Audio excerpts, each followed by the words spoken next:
Hey guys, welcome to today's video. Today I'm going to be painting water. I'm going to do this sea scene with some waves and some light and some backgrounds. So let's just get to it and get started. Squeezy squeeze.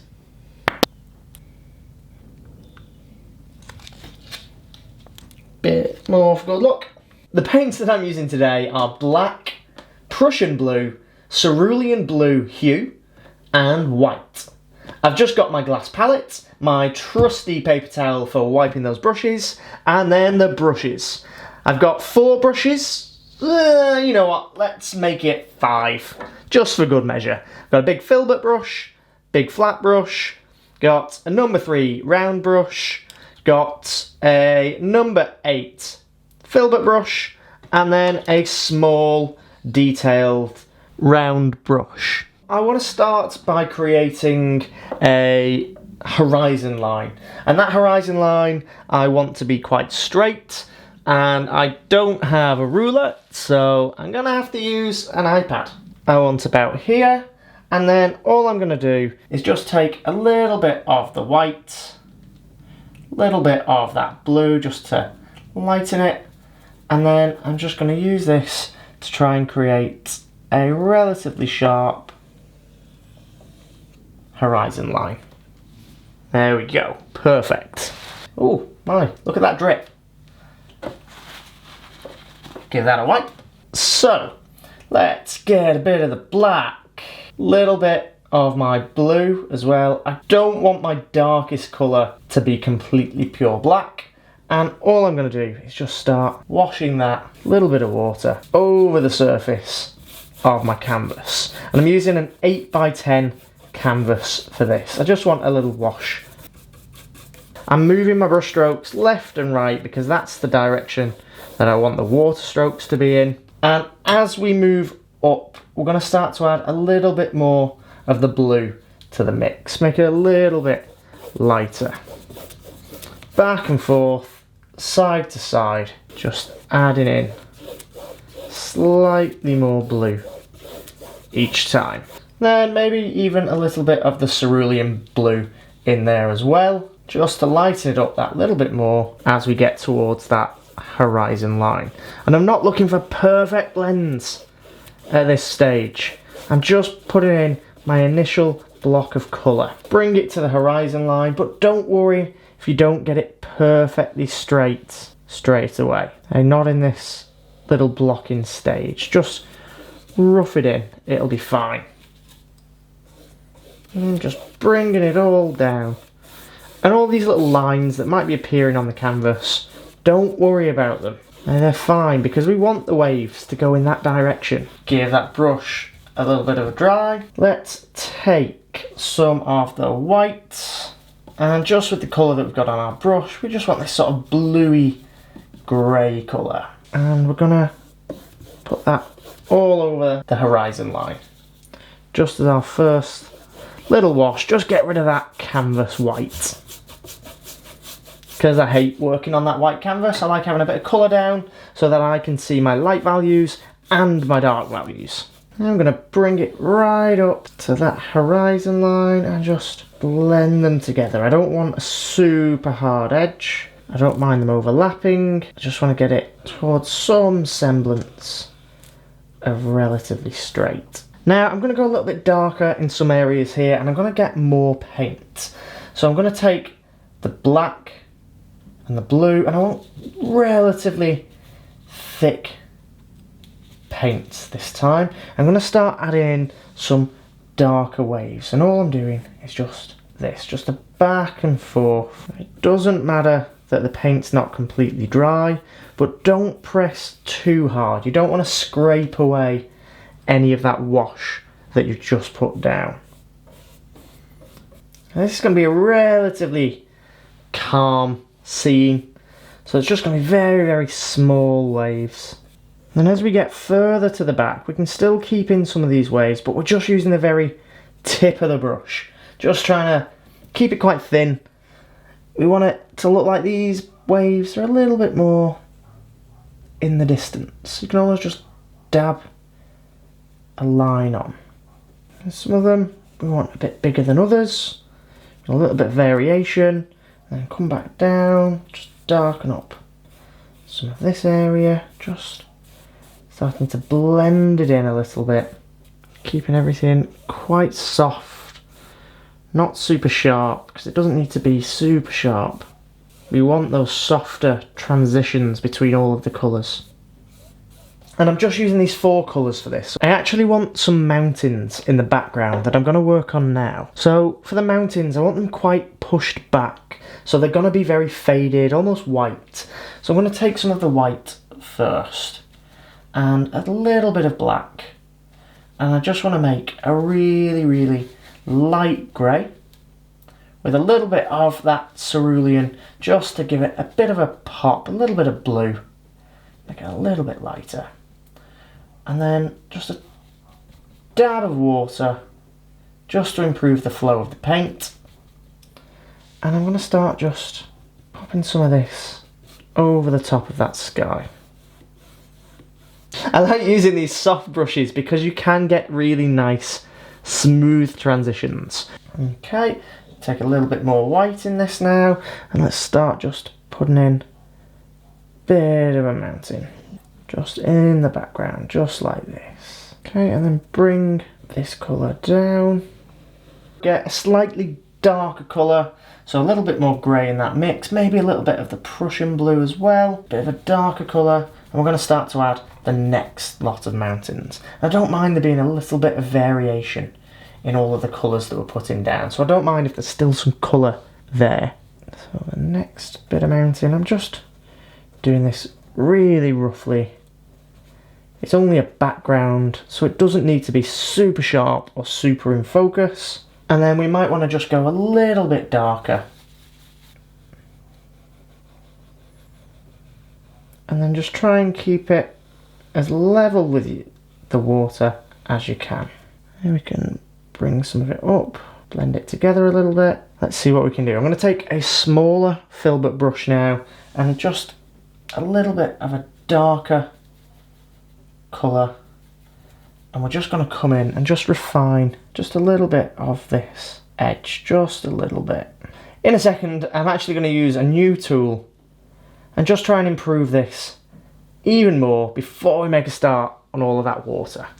Okay, let's get that horizon line in now, and I want this to be quite white, so I'm going to take that same colour, and what I'm going to do is try and create a nice sharp edge.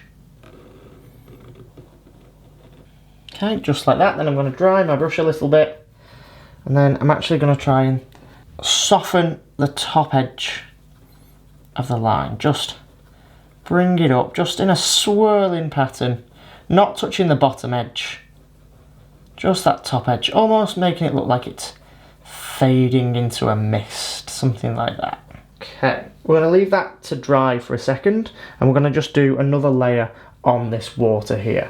I'm going to continue using this filbert brush now, and what we want to do is find a nice mid-tone colour. So the nice mid-tone colour I think I'm going to go with is some of this Pthalo Blue mixed with some more of this Cerulean. And because I think that's probably a little bit saturated, I'm also going to mix in a little bit of black, not to darken it, just to desaturate it, just to make it a little bit greyer. And then all I'm going to do is just check this on my painting, and that looks perfect. So all I'm going to do is, starting at this end with some big strokes, just trying to start filling in some of the gaps, just side to side. I've got quite a lot of paint, and just some of them are going sort of diagonally up, some of them go diagonally down, and I'm just making sure to leave plenty of gaps with that black showing through. And then as we get towards the top of the picture, this colour is going to start blending together and just get a little bit flatter, because remember, it's only our mid-tone colour. As all of those waves get further and further away, they're going to appear closer together. And because of that, they're going to appear a little bit more solid. So we're just keeping this nice side to side motion. I want to cover the grain of that canvas Then what we can actually do here is get a mid-tone value between the two. Something that's not black, but something that's not blue. So we can actually take some more of that black and just mix it in with that colour and create this darker grey. And that we're just going to add in some places just to fill in some extra little bits. And because that blue paint's quite wet, it's just going to mix in quite nicely. But if yours is dried, don't worry about that, it's fine. Okay, the vast majority of my paintings, I just make it up as I go along. But yeah, don't tell anyone that. I'm going to take the larger round brush, the number 3 round brush, and just with that same blue, I'm going to just come in and just start to put in these darker areas, just a few smaller waves. Just a bit thinner, just so we're getting a bit more of an impression of depth. I'm gonna try something that I've never tried before. I've got this new sort of fancy tool. It's this. Well, it's not fancy, it's pretty affordable really, but it's a battery powered airbrush. So there's like compressed air in this little canister, and I'm gonna see if it's any good. What is fancy though is this desk that my dad made me. It actually raises up. So with airbrushing, I'm gonna need to raise this sort of easel up, and hopefully things don't fall down. Fingers crossed, we're still good. Okay, I have never used this before, so I'm not sure if it's going to work. I'm not even sure if you're going to be able to see what I need you to, so let's move that up. So I'm not sure if it's going to work, I'm not sure if you're going to be able to hear me, but let's give it a go.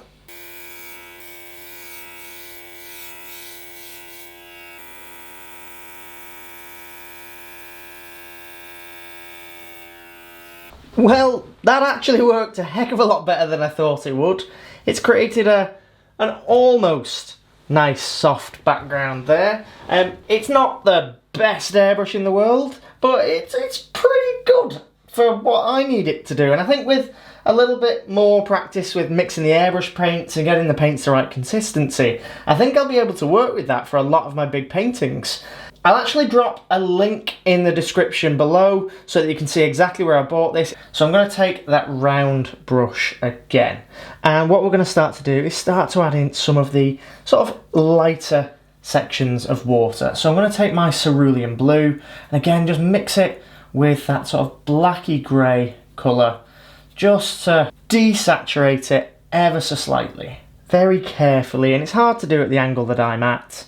But we're just going to start to put in some thin lines in the background. Just short strokes, they don't have to be massive.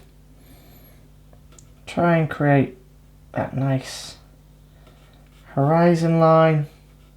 And all we're going to do is just repeat this all over this painting. They don't have to be perfectly straight. Some of them can cross each other. And as we move down the painting, we're going to get slightly bigger with them, but that's sort of like down here when we're going to get a bit bigger.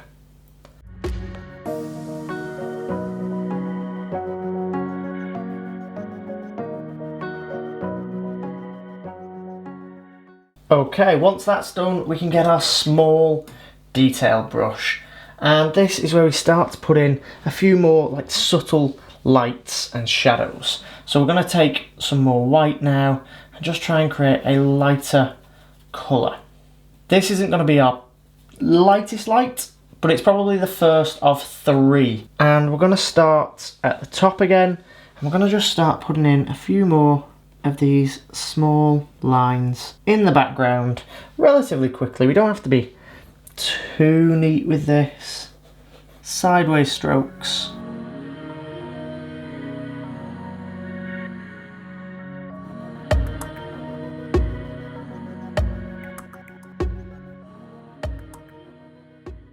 Then as we get to these sort of bigger areas down at the bottom, I'm going to take the larger brush again and we're going to just add in some slightly thicker, slightly lighter waves. If you add a bit more water to the paint and keep it quite transparent, it just adds to that variation. All those subtle tones, those subtle values, and just helps with all the shifts in colour.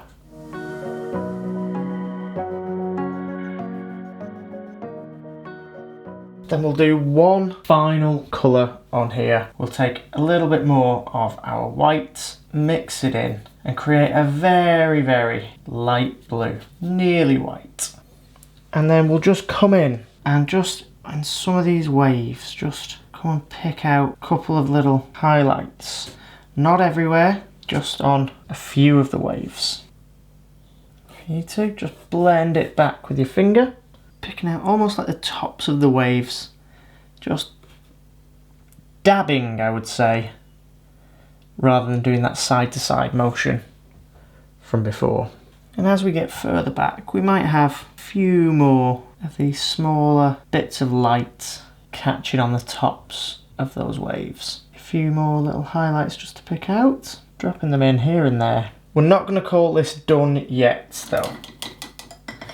I'm going to actually try and put a slight vignette on some of these edges just to really, really draw you in to that water. So I'm going to do that with the airbrush.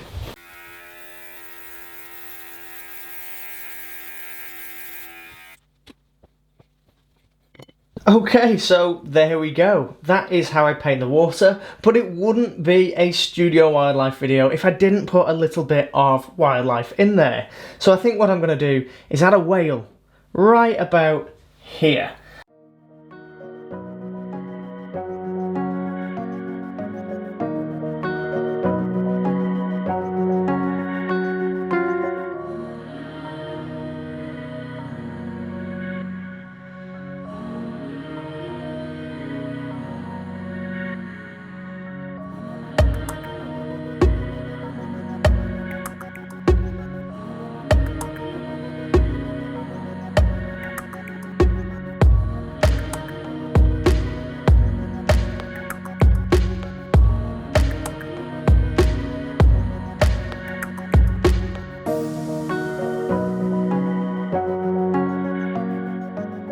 And then there we have it. That's how I paint water and add a little bit of life to the picture rather than just having it as a flat landscape.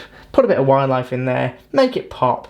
I hope you've enjoyed the video. If you have, why not go and check out some of my other videos on my channel. There's loads, and I've also got a Patreon channel with full real-time tutorials that you can also check out as well, very similar to this one. Thank you so much for watching, and I'll see you next time.